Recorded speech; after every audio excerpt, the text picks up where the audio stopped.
Hello everyone and welcome back to the channel. Today we're taking a look at a 2v2 in Wargame Red Dragon on the 2v2 map, another D-Day in Paradise. So for the blue team we have me and a friend. I'm playing as Blue Dragons, my friend is playing as US. And on the other side we have two other buddies of mine. I think one's playing Eastern Bloc, they might both be playing Eastern Bloc. But yeah, that looks like it. So let's go ahead and get on the way and I'll tell you guys what's going on.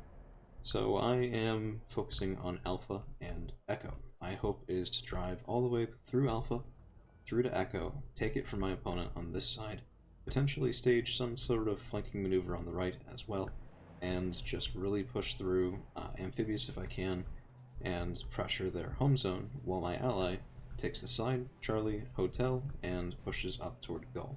It's an ambitious plan, and one thing that I've definitely learned while watching people better than I am, like Stealth and Blitzwar, is always be aggressive, always stay attacking. Now, the meta with some of my friends and I is a little bit different than that, but you know, it's a small group of friends, we have our own way of doing things, I suppose. So early on there's a MiG coming in from my opponent, and I don't quite understand, it didn't drop. It's probably meant to drop a bomb somewhere along this route. Wouldn't really have hit anything, as it happens. I've got most of my early people on Bell 205 helicopters headed toward Echo, which he's already secured. And one thing that you guys will see is very well done is the inclusion of this W3W Sokol, which has air-to-air missiles taking out my scouts in their KV-107s. KV-107s are very fast helicopters, they tend to get out a little bit ahead of things, and I didn't have a scout helicopter that was really in position to see it before it became a problem. Now, here's an important thing. The W3W Sokol carries 4 Iglas.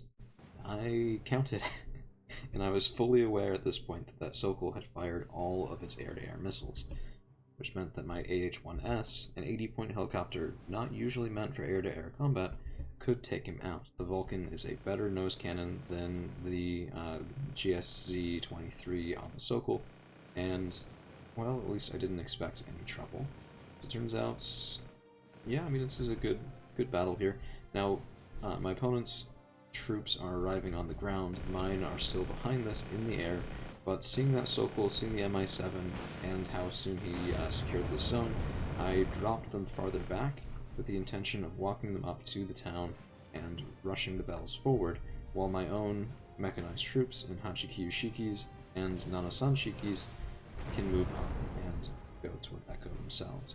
So the OH-60 does have 14 rocket pods as well, and that is something that's definitely very useful. And I know at this point he's got everything stacked up in there. I lose the AH-1S, and I'm going to switch to my own perspective, I think for right now, just because it's a little bit less chaotic.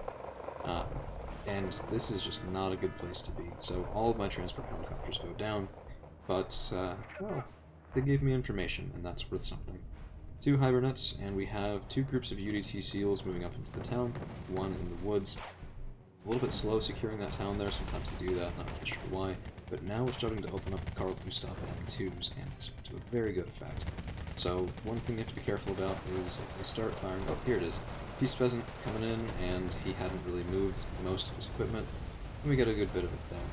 Flamethrowers coming in and doing surprisingly good work against those UDT SEALs. I usually think that they're a little bit anemic, but in the meantime, my ally is securing Charlie, he's securing Gulf, and everything looks to be going more or less to code, which is pretty nice.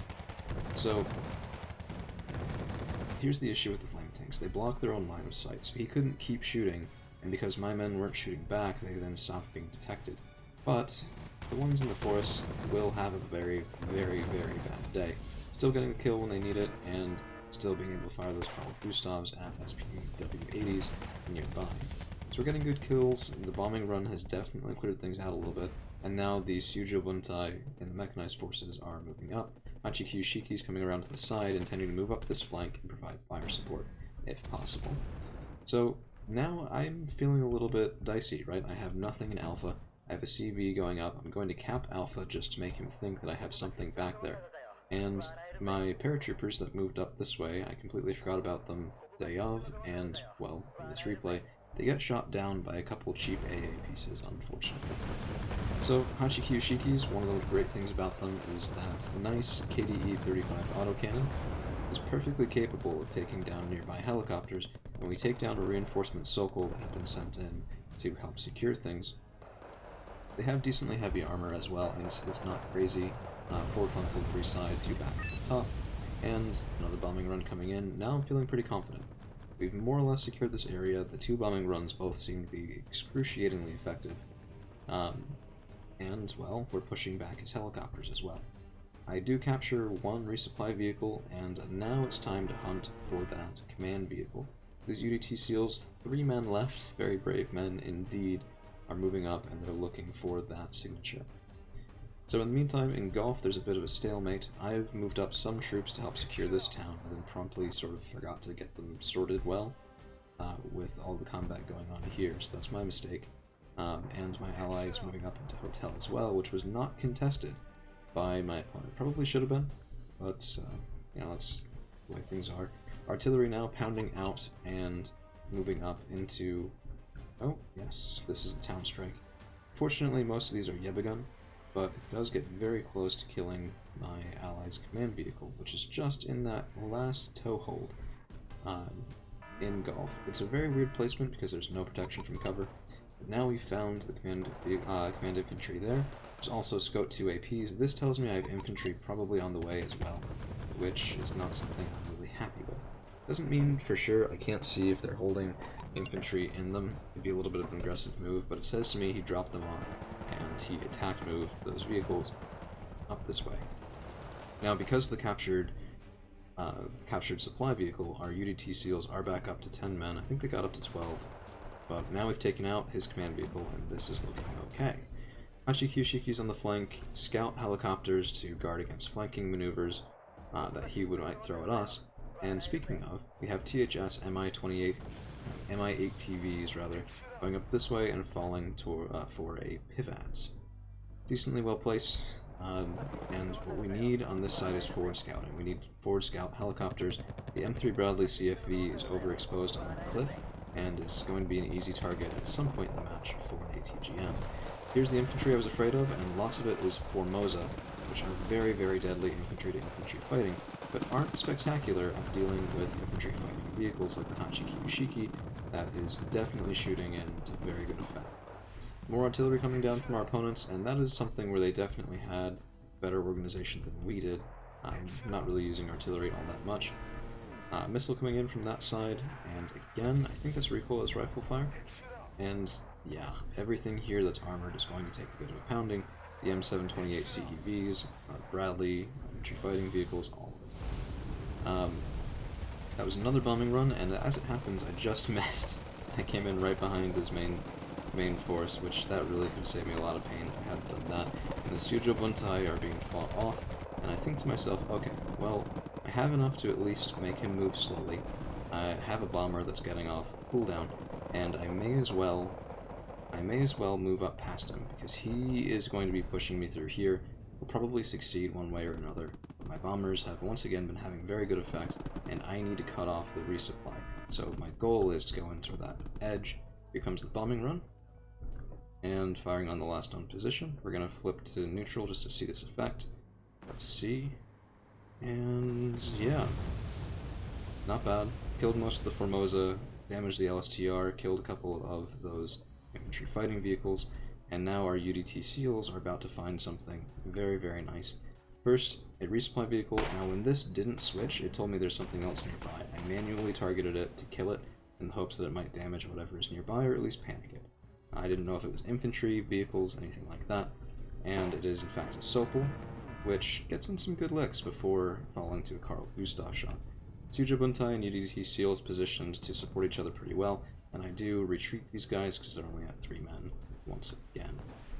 And the artillery barrages just keep coming. It's kind of impressive to see. Hachikyu Shiki firing in at a KPZ tank. First HEGM landing.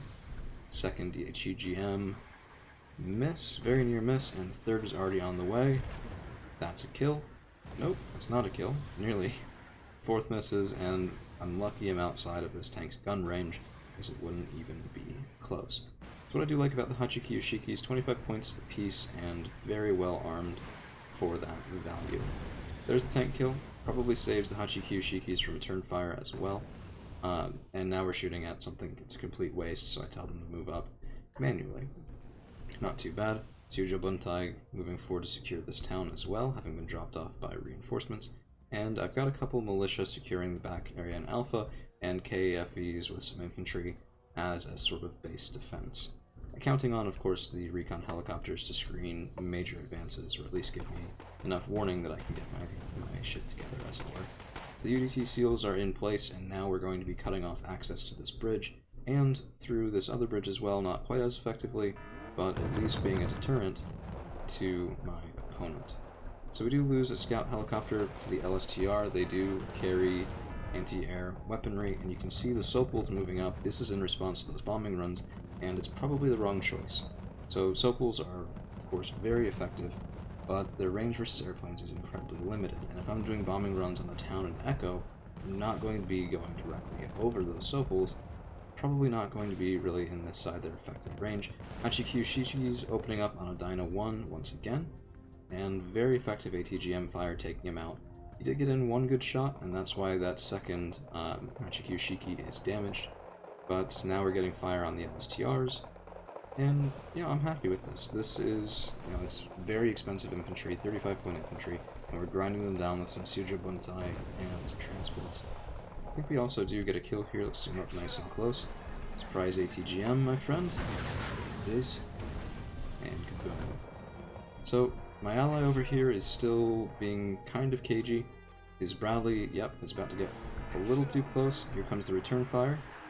And that is the waste of a very nice 80-point scout vehicle. Really just no defensive ability on that hill. There's no trees here. It's going to be a reverse slope advantage to whoever's firing up at him from far.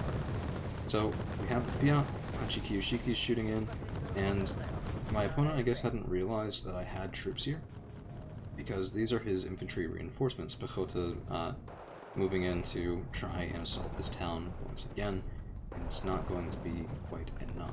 Mochutsen trying to finish off the last Hachiki Yoshiki and unable to do it. LSTR moving up and admittedly cutting through my Tsujo Buntai. Keep in mind these are regular line infantry. The LSTR are of course elite training, so 1 versus 1 they will win. And the Sneska kills the Fiat 6616 but falls to the Hachiki Yoshiki return fire. I love these things, they're so cost effective, it's incredible, between the ATGMs and the autocannons. So MiG coming in, short range, high explosive bomber, does pretty good work. And that is, that's a proper answer there, because I don't have any AA that can really do that. Going in with an air superiority fighter that far across the map is very exposed, perfectly fine reaction. But now we're starting to get reinforcements moving up, and I think we'll speed things up a little bit here, moving at 2 as the mid-game sort of starts to steady out. I was telling my friend here he needs to disembark his troops, he needs to really move up into these woods. He's quite a novice. This is the same fellow who was using mostly motorized equipment in the earlier game, and it's just part of the learning curve. So I do a couple of bombing runs here. There aren't any enemy forces left, but I thought there would be. I didn't think I'd be able to kill all of the LSTR, maybe some escaped. And we don't actually hurt any of our own men, so, not ideal, but it is what it is. So, KAFE 90 is moving up, and let's go a little faster as well. Now we're really locking down this town. I have ATGMs on the way. MiG bombing runs start to come in, but I'm about to have the points to counter that. I am trying to resecure this point, and we watch that happen. SPW 80s moving up to deny me, and it's down to the 2 KFV 4050s. Now these are meant to fight infantry, not IFVs. Fortunately, the Sochung-Su 85 are very nice regular infantry. Not the best anti-tank weaponry, but it's enough to kill a single transport. And this is where the deficit really shows. We're getting stunned by the LSTR and by the SPW 80, and not really capable of fighting back, and the KAFVs also aren't capable of fighting back. So I do get pushed off this point, and now I'm starting to think to myself, okay, is this going to be enough? ATGMs are moving up. I've been able to spot these 2 Sopals for quite a while, and I thought, well, if I can clear them out, I get even more breathing room for more bombing runs. Well, that was one of them, and we do, I think, a decent decent effect on infantry that was lagging behind the IFVs there, take out a group or two, and the Sujo Buntai are able to take out the rest of those SPW-80s. Long distance fire from the Dino 1s is a little bit of a problem. I've moved up the KFV 4050s to provide fire support against approaching infantry, and it's a little bit preemptive, I'd say. But the Chumat, firing in at this Dino 1, will take away some of their supporting fire, and now we see the LSTR moving up again. This is probably not the best use of LSTR.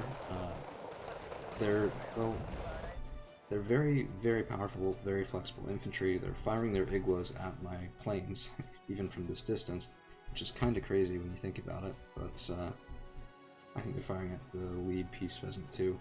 But they only have one gun they can use against infantry. Even my Sujo Buntai have some sort of heavy machine gun support weapon, which makes them a little bit less efficient than standard special forces in those situations. Peace Pheasant 2s come in and take out some of the Dinos and Sokals. Very nice. And now we have the second group of KFV 4050s moving up, hopefully going to put some shots on the LSTR. And there it is, grenades coming in, we lose one, counterfire from the Vampires. And here's a MiG-29-913S. This is the East German version, so it does carry a bit more, well, a bit different armament from the popular Finnish version, and it's able to nearly kill my Block 52D seaplane. Well, I think that seaplane got in a kill or two as well. Peace Pheasant, this was really, I think, the death knell for my opponent, just not being able to shut down those bombers, and there go the LSTR.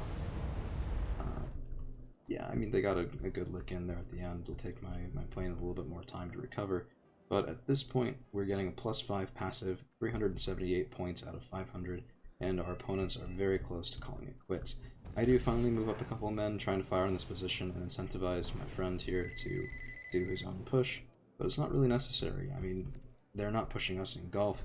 The fellow we were fighting against over on this side in India is just now starting to push, and it's a little bit too little too late with that passive +5. So securing Echo, securing Gulf, really just provided that extra point advantage that was kind of insurmountable.